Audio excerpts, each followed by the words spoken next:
Assalamualaikum warahmatullahi wabarakatuh.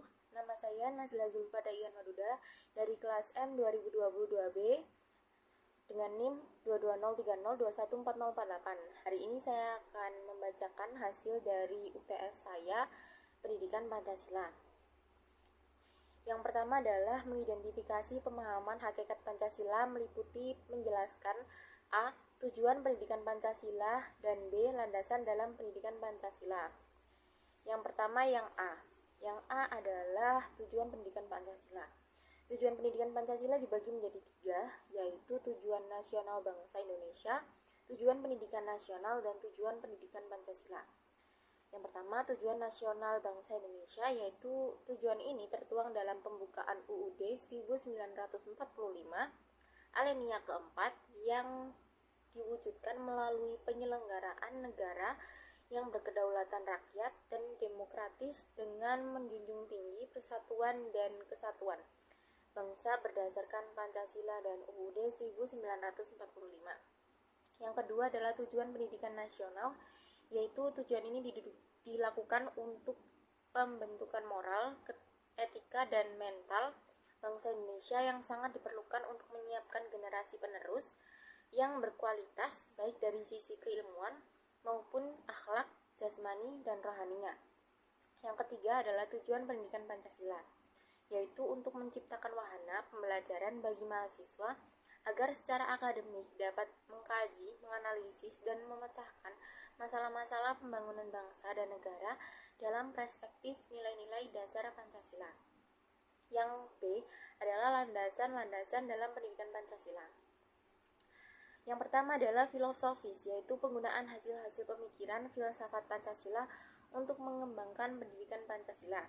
Yang kedua adalah historis, yaitu fakta-fakta sejarah yang dijadikan dasar bagi pengembangan pendidikan Pancasila, baik menyangkut formulasi tujuan pengembangan, materi, rancangan, model pembelajaran, dan evaluasinya. Yang ketiga adalah sosiokultural, yang pengembangan pendidikan Pancasila didasarkan atas nilai-nilai yang diagungkan dan karenanya disepakati dalam kehidupan nasional. Yang keempat adalah yuridis, yaitu menyangkut aturan perundang-undangan yang mendasari pelaksanaan pendidikan Pancasila. Yang kelima adalah sosiologis, yaitu alasan yang menggambarkan bahwa peraturan yang dibentuk untuk memenuhi kebutuhan masyarakat dalam berbagai aspek serta menyangkut fakta empiris mengenai perkembangan masalah dan kebutuhan masyarakat dan negara. Yang kedua adalah mengidentifikasi implementasi nilai-nilai Pancasila dalam sejarah perjuangan bangsa, yaitu menjelaskan A. Nilai-nilai Pancasila pada masa awal kehidupan, B. Nilai-nilai Pancasila masa kerajaan tradisional awal, dan C adalah nilai-nilai Pancasila masa kerajaan nasional. Yang A dulu, yaitu A. Nilai-nilai Pancasila pada masa awal kehidupan. Yang pertama adalah kehidupan religi yang sudah tumbuh pada masa zaman batu muda atau neolitikum saat manusia berpikir tentang pencipta kehidupan manusia. Yang kedua adalah nilai kemanusiaan yang nampak pada perilaku penghargaan terhadap anggota masyarakatnya yang meninggal, dilakukan ritual upacara penguburan sampai pemujaan arwah. Yang ketiga adalah nilai persatuan nampak pada pola pemenuhan kebutuhan hidup dengan pembagian kerja. Yang keempat adalah kehidupan organisasi, awal nampaknya melalui terbentuknya desa komunal dan kehidupan bercocok tanam atau food producing. Yang kelima adalah nilai seperti konsep lumbung padi yang menjadi awal penanaman nilai dalam menanamkan sikap berbagi demi kepentingan bersama untuk mensejahterakan kemakmuran bersama. Yang B adalah nilai-nilai Pancasila pada masa kerajaan tradisional awal. Pada masa kerajaan Kutai, yaitu yang pertama adalah ketuhanan, mereka beragama Hindu. Yang kedua adalah kerakyatan, yaitu rakyat Kutai makmur. Yang ketiga adalah persatuan, di mana mereka mempunyai wilayah seluas Kalimantan Timur di bawah pemerintahannya. C.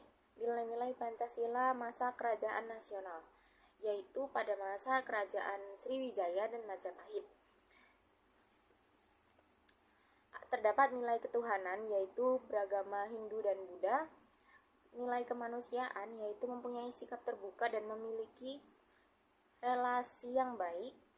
Yang ketiga adalah persatuan, yaitu menyatukan masyarakat dalam satu pemerintahan dan dapat hidup damai.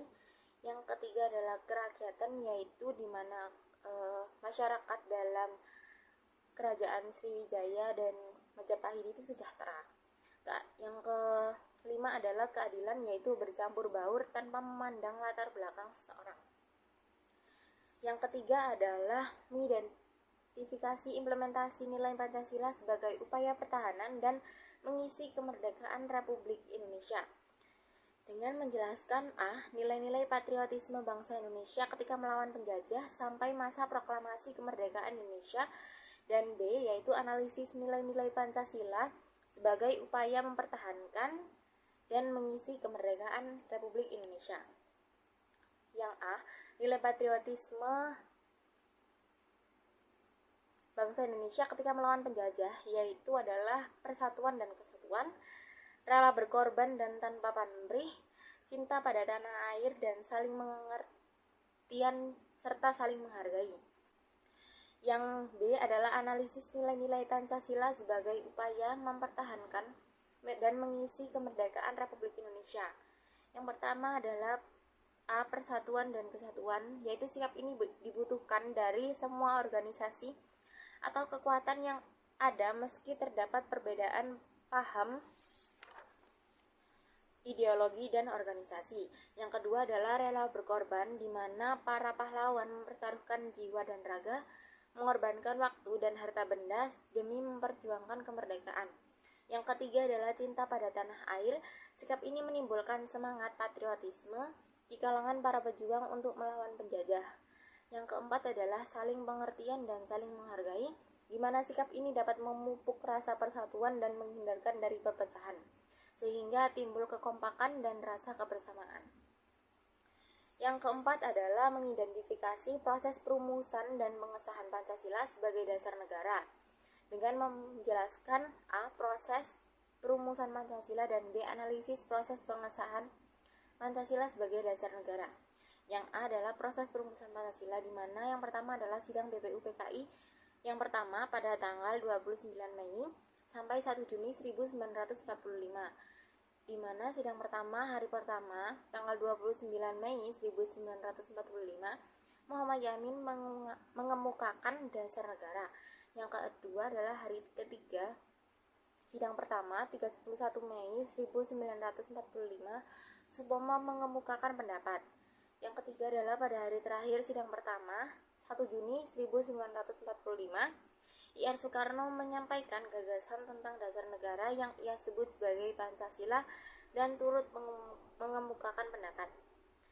Yang kedua adalah sidang BPUPKI kedua, yaitu dilaksanakan pada tanggal 10 sampai 16 Juni 1945. Setelah melewati berbagai pertimbangan dan diskusi pada 22 Juni 1945, PPKI berhasil merumuskan dasar negara untuk Indonesia Merdeka yang diberi nama Piagam Jakarta oleh Muhammad Yamin, namun belum hasil finalnya. Pada 18 Agustus, PPKI berhasil merumuskan dan mengesahkan dasar negara Indonesia yang kita kenal dengan Pancasila. B. Analisis proses pengesahan Pancasila sebagai dasar negara, yaitu Pancasila ditetapkan sebagai dasar negara pada 18 Agustus 1945 oleh PPKI pada sidang pengesahan UUD 1945. Pada sidang ini PPKI mengesahkan pembukaan UUD 1945 sekaligus Pancasila sebab terkandung pada alinea keempat pembukaan UUD 1945 yang sebelumnya dikenal sebagai Piagam Jakarta.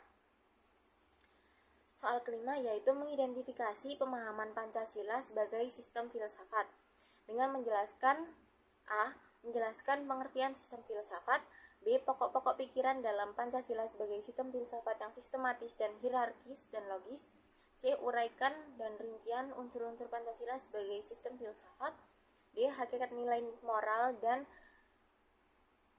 norma dalam Pancasila, serta E, yaitu menganalisis Pancasila sebagai nilai dasar dan maknanya dalam kehidupan masyarakat berbangsa dan bernegara.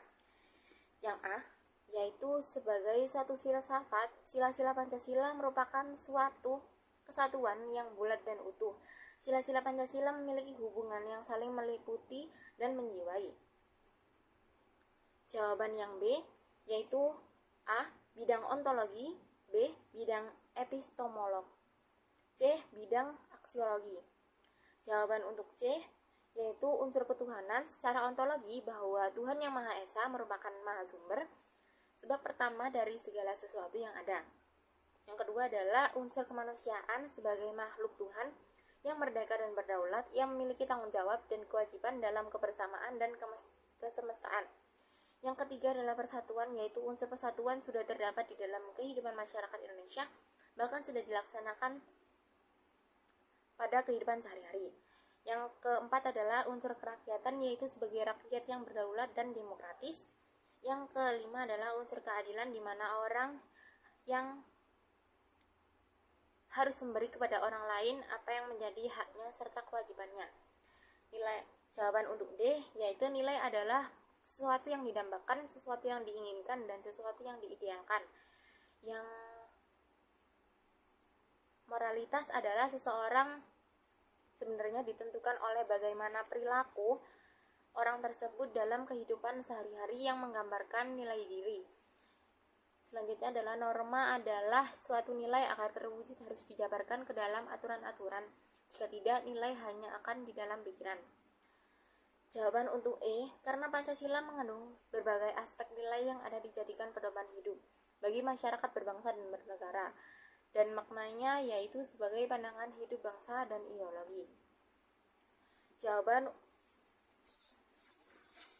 soal 6. Soal 6 adalah A, Pancasila sebagai dasar negara, B, Undang-Undang Dasar Negara Republik Indonesia UUD NRI tahun 1945 sebagai konstitusi, C, kedudukan UUD NRI tahun 1945 sebagai konstitusi, D, hubungan Pancasila dengan pembukaan UUD NRI 1945 dan hubungan Pancasila dengan UUD tahun 1945.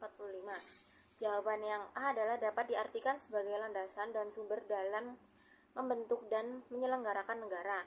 Yang B adalah merupakan dokumen hukum dan dokumen politik yang memuat cita-cita, dasar-dasar, dan prinsip-prinsip penyelenggaraan kehidupan nasional.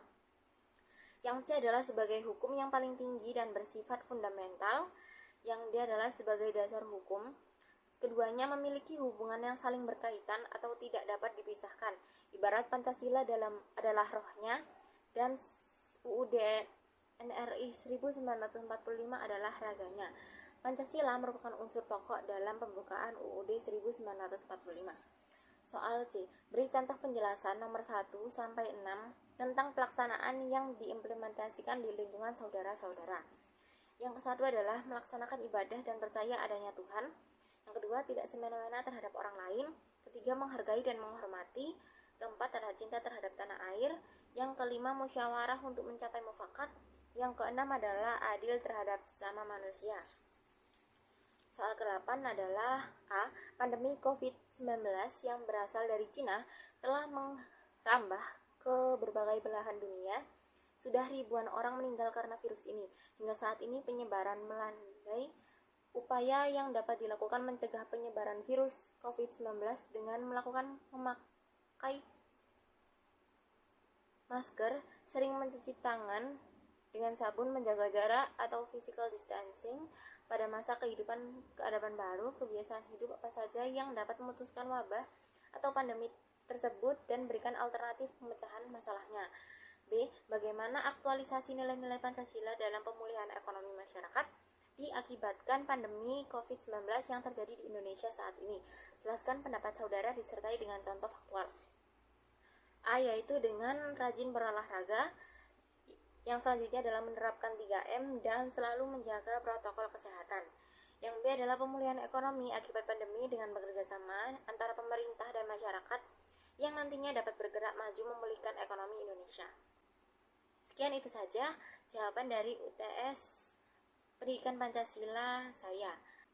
Sekian, wassalamualaikum warahmatullahi wabarakatuh.